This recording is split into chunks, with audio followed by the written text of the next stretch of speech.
The Western alliance, spearheaded by NATO, has been steadily reinforcing its defense capabilities in response to global tensions. Finland, NATO's latest addition, has allowed U.S. troops access to over a dozen military bases, placing Western forces just miles away from Russian territory. While Russia is determined to erect a modern Iron Curtain, a parallel geopolitical shift is unfolding in the East, one that could change the balance of power in the Indo-Pacific. At the center of this shift is Japan, a nation that has long adhered to a policy of neutrality since its defeat in World War II and the subsequent American occupation. However, as global power dynamics continue to evolve, Japan has been quietly reshaping its foreign policy. With the election of Prime Minister Shigeru Ishiba, the country is poised for a strategic transformation. Ishiba recognizes the emerging New World Order, one where Russia has forged strong ties with China in an effort to counter U.S. influence. As NATO stands firm against Russian advances in the West, there is growing concern that Moscow might turn its focus toward expanding its influence in the East. Japan intends to prevent this by proposing a groundbreaking initiative, the formation of an Indo-Pacific Defense Alliance, a concept that has been described as an Eastern NATO. A strategic shift in the Indo-Pacific. Ishiba argues that the Indo-Pacific is one of the world's most volatile regions, home to major economies and populous nations, including China, Japan, South Korea, India, Australia, and Russia. Unlike Europe, which has NATO as a collective defense mechanism, the Indo-Pacific lacks a similar structure. This absence leaves countries vulnerable, as national interests often take precedence over coordinated security efforts. China has been aggressively expanding its military capabilities, conducting increasingly provocative exercises. In mid-October, the Chinese Navy deployed an aircraft carrier and warplanes dangerously close to Taiwan in what appeared to be a simulated blockade. Taiwan, a diplomatic anomaly with partial recognition from the international community, relies heavily on U.S. military support, yet lacks a formal defense treaty.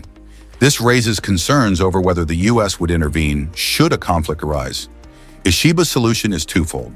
First, he aims to establish a security alliance consisting of Japan, South Korea, Australia, Singapore, and the Philippines, potentially under U.S. leadership. Secondly, Japan seeks to expand its military presence beyond its borders by utilizing U.S. bases in the Pacific, including Guam. However, this strategy has already raised alarms in both Washington and Moscow. The challenge of building an Eastern NATO. The idea of an Indo-Pacific Defense Alliance mirrors NATO's fundamental principle, a collective defense agreement to counter external threats. However, unlike NATO, Ishiba has yet to define which nations would be committed to the pact. One potential foundation for this alliance is the Quadrilateral Security Dialogue, an informal coalition between the U.S., Japan, Australia, and India, focusing on strategic and economic interests. Initially proposed in 2007 by then-Japanese Prime Minister Shinzo Abe, the Quad faced setbacks due to Australian concerns over Chinese economic retaliation. The alliance was revived in 2017, but remains a loose strategic partnership rather than a formal military bloc. Japan may attempt to leverage the Quad to build a stronger alliance, first by incorporating additional members such as South Korea and Singapore, before evolving into a more structured military pact. The goal is clear: to counteract the growing influence of China and Russia in the region. Both Beijing and Moscow have taken notice.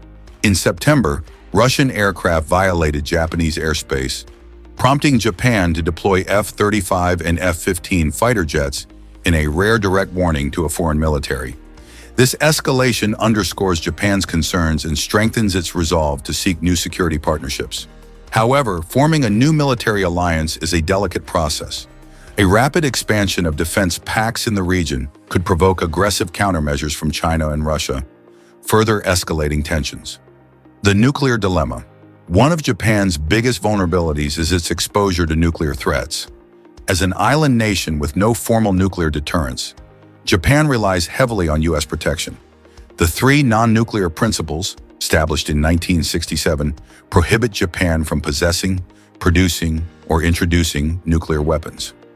Despite housing the largest number of U.S. military bases outside the U.S., Japan has never hosted American nuclear weapons. Yet geopolitical realities are shifting. North Korea's continuous missile tests often launched over Japan, have intensified security concerns. Meanwhile, Russia's decision to withdraw from nuclear arms control agreements in 2023, coupled with China's rapidly expanding nuclear arsenal, has placed Japan in an increasingly precarious position. While NATO provides a strong nuclear deterrent in Europe, Japan lacks a similar safety net. If Russia were to launch a nuclear strike from its submarine base in Kamchatka, Japan would be left with minimal defense options. This looming threat is a key driver behind Ishiba's push for a stronger military alliance in the Indo-Pacific, one that could potentially include nuclear deterrence measures. The role of South Korea and India. A potential turning point in Japan's strategy is its relationship with South Korea. In 2023, the US and South Korea reached an agreement to deploy a nuclear-armed submarine to deter North Korean aggression. Unlike Japan, South Korea has stronger public and political support for acquiring nuclear capabilities, which could play a pivotal role in the region's security framework. Another key player is India.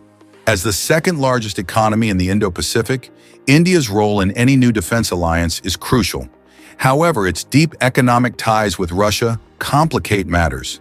India is one of the largest importers of Russian oil and gas and remains a member of BRICS, an economic bloc that includes China and Russia. Despite its long-standing border disputes with China, India's balancing act between Western alliances and Russian partnerships makes its commitment to an Eastern NATO uncertain. Without India's participation, other potential members, such as South Korea and Australia, would lose a significant economic and military partner. The war in Ukraine has already strained India's diplomatic tightrope, and Japan's proposed alliance could further test its allegiances. Would an Eastern NATO serve as a deterrent, or would it escalate tensions further? Only time will tell.